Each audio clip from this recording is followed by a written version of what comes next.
সময়টি মাঝরাতে। চারিদিকে ঝিঝি পোকার ডাক শোনা যাচ্ছে। ঠিক সে সময় গায়ে চাদর মুড়ি দিয়ে বাড়ির পিছনের দরজা দিয়ে বের হয়ে উঠানে এসে দাঁড়ায় শ্রেয়া। আবার পিছনে ফিরে আরেক দফা চোখ বুলিয়ে নেয় সে পুরো বাড়িটুকুতে। চোখ ঝাপসা হয়ে আসে তার। এই বাড়ির উঠানে কেটেছে তার ছোটবেলা। কত না আছড়ে পড়ছে হাঁটতে গিয়ে। বারবার মা সামনে নিত তাকে। আজ মা নেই তার পাশে। থাকলে হয়তো এভাবে চুপি চুপি পালিয়ে যাওয়ার প্রশ্নই আসতো না। কথায় আছে, মা মরলে বাপ তালই। কথাটি আগে হেসে উড়িয়ে দিলেও আজ তা সত্য বলে মনে হচ্ছে চেয়ার। কি কপাল তার! মা যখন ছিল, বাপের আদরের ঠিকানা ছিল না। মা কবরে শুতেই বাবা পর হয়ে গেল। ছোট শ্বাস ছাড়ল শ্রেয়া। বাড়ির পিছনের দিকে আছে একটা বট গাছ।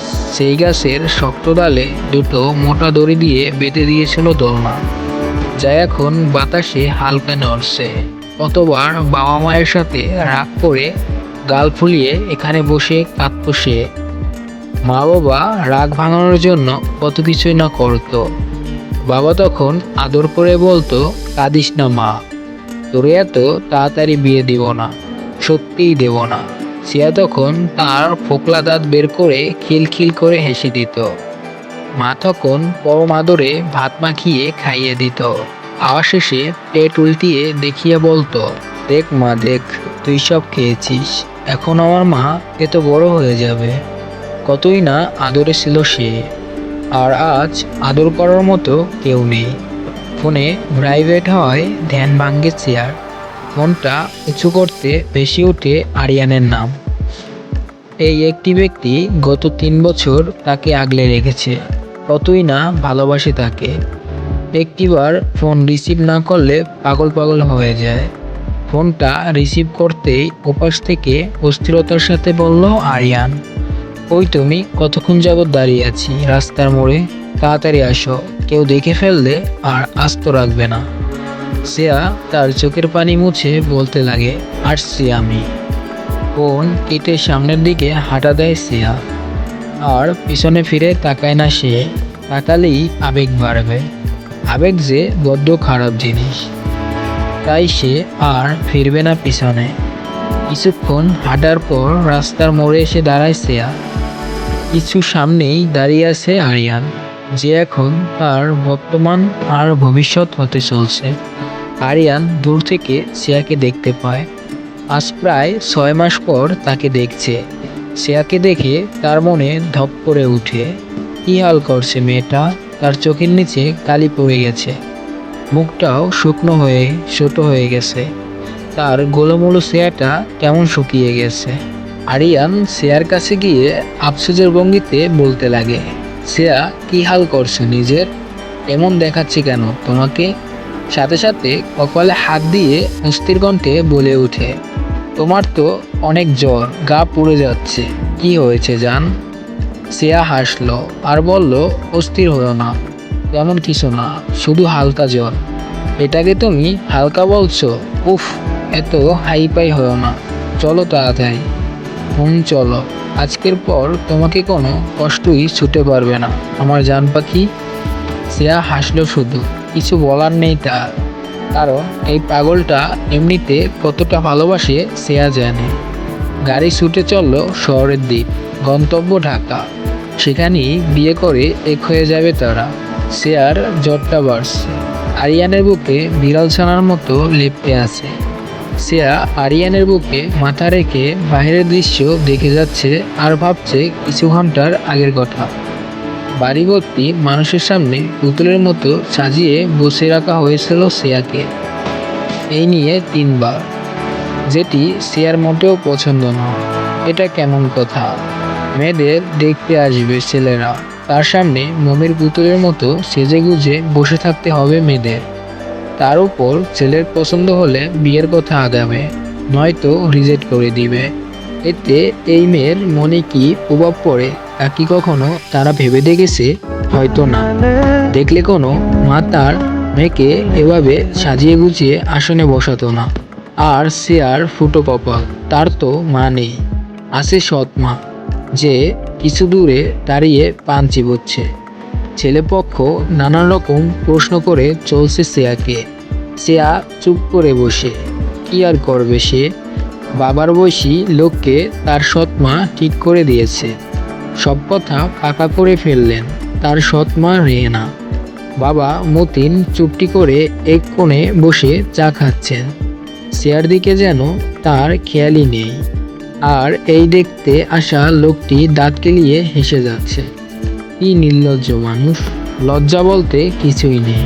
নিজের মেয়ের বয়সী মেয়েকে বউ করতে এসছে। শ্রেয়ার রাগে দুঃখে বুক ফেটে কান্না আসছে। আর সইতে না পেরে ছুটে রুমে চলে যায় আর কাঁদতে লাগে। কি পোড়া কপাল তার! নিজের বাপও আজ মেয়ের মতামত জানতেও চাইল না। যেখানে সব কিছুই শ্রেয়ার পছন্দ ছিল, আর আজ হাতও পাচ্ছে না। তখনই ফোন আসে আরিয়ানের। তখন শুধু শ্রেয়া বলছিল, বিয়ে করবে আমায়? আরিয়ান যেন তাই চাইছিল। তার মন নেচে উঠল। এ তো মেঘনা চাইতেই মিষ্টি। কবে থেকে শ্রেয়াকে বিয়ের জন্য তাড়া দিচ্ছিল, কিন্তু শ্রেয়া রাজি হতো না। আজ তো চমৎকার হয়ে গেল। সরো সাথে সাথে বলল, হ্যাঁ তা আবার বলতে? বলো কবে, কখন? কাল বিয়ে করবে আমায়? আজ আমাকে নিয়ে যাবে? ঠিক আছে, রাতে তৈরি থেকো। আরিয়ান তার কথা রেখেছে।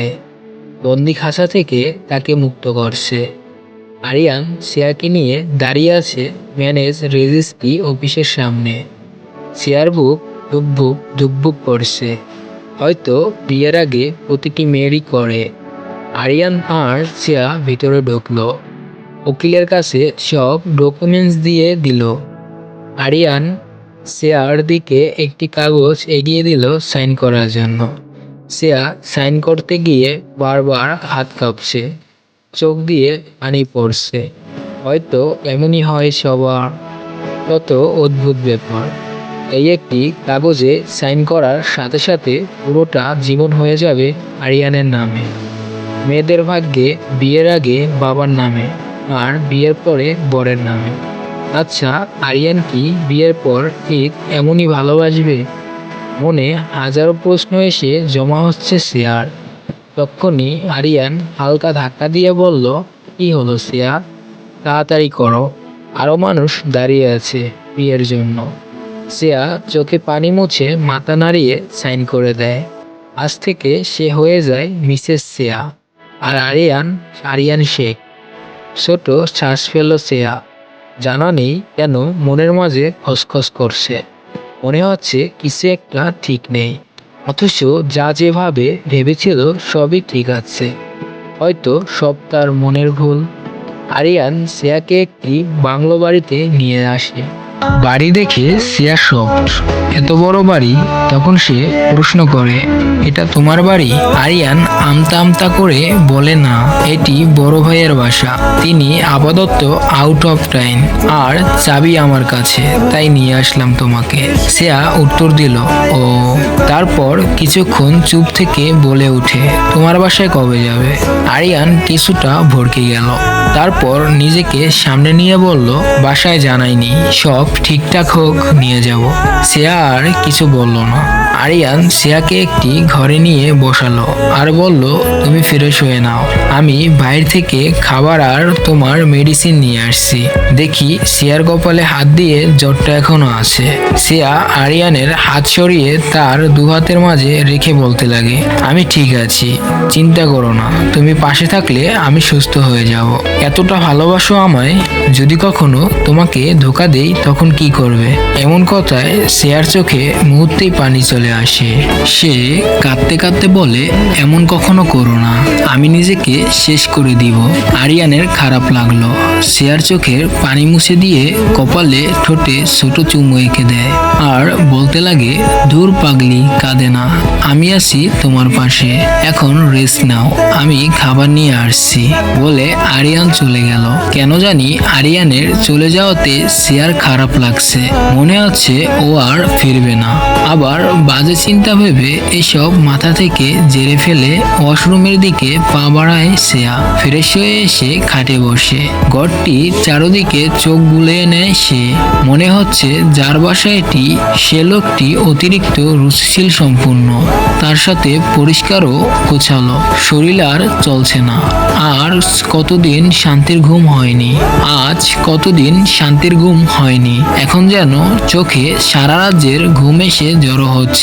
তাকিয়ে থাকা দায়। শ্রেয়া বসে থাকতে না পেরে এবার গা গুলিয়ে দিল বিছানায়। মুহূর্তেই ঘুমের রাজ্যে পাড়ি দেয় সে।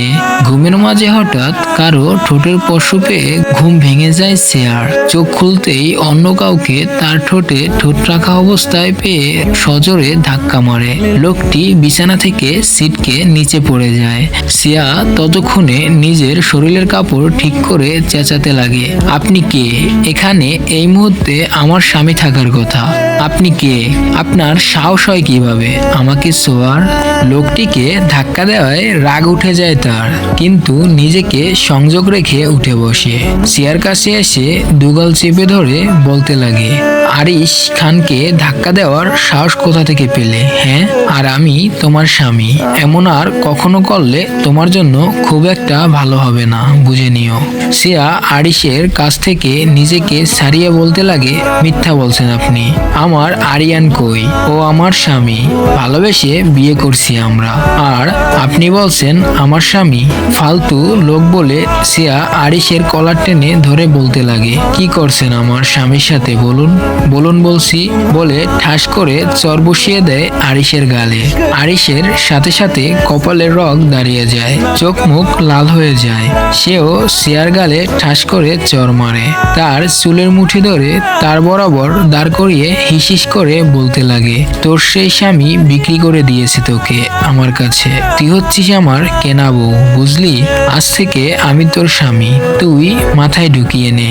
বলে খাটের উপর ফেলে বের হয়ে যায় আরিশ। রাগে গা জ্বলছে তার, জ্বালিয়ে দিতে ইচ্ছে করছে সব তার। যেখানে তার বাপ মাও ফুলের টোকা পর্যন্ত দেয় না, সেখানে এই মেয়ে তাকে চর মেরে দিয়েছে। হজম করতে পারছে না সে। রাগে মাথা ব্যথা করছে তার। এদিকে শ্রেয়া বিছানায় বসে কেঁদে যাচ্ছে। কি হয়ে গেল তার?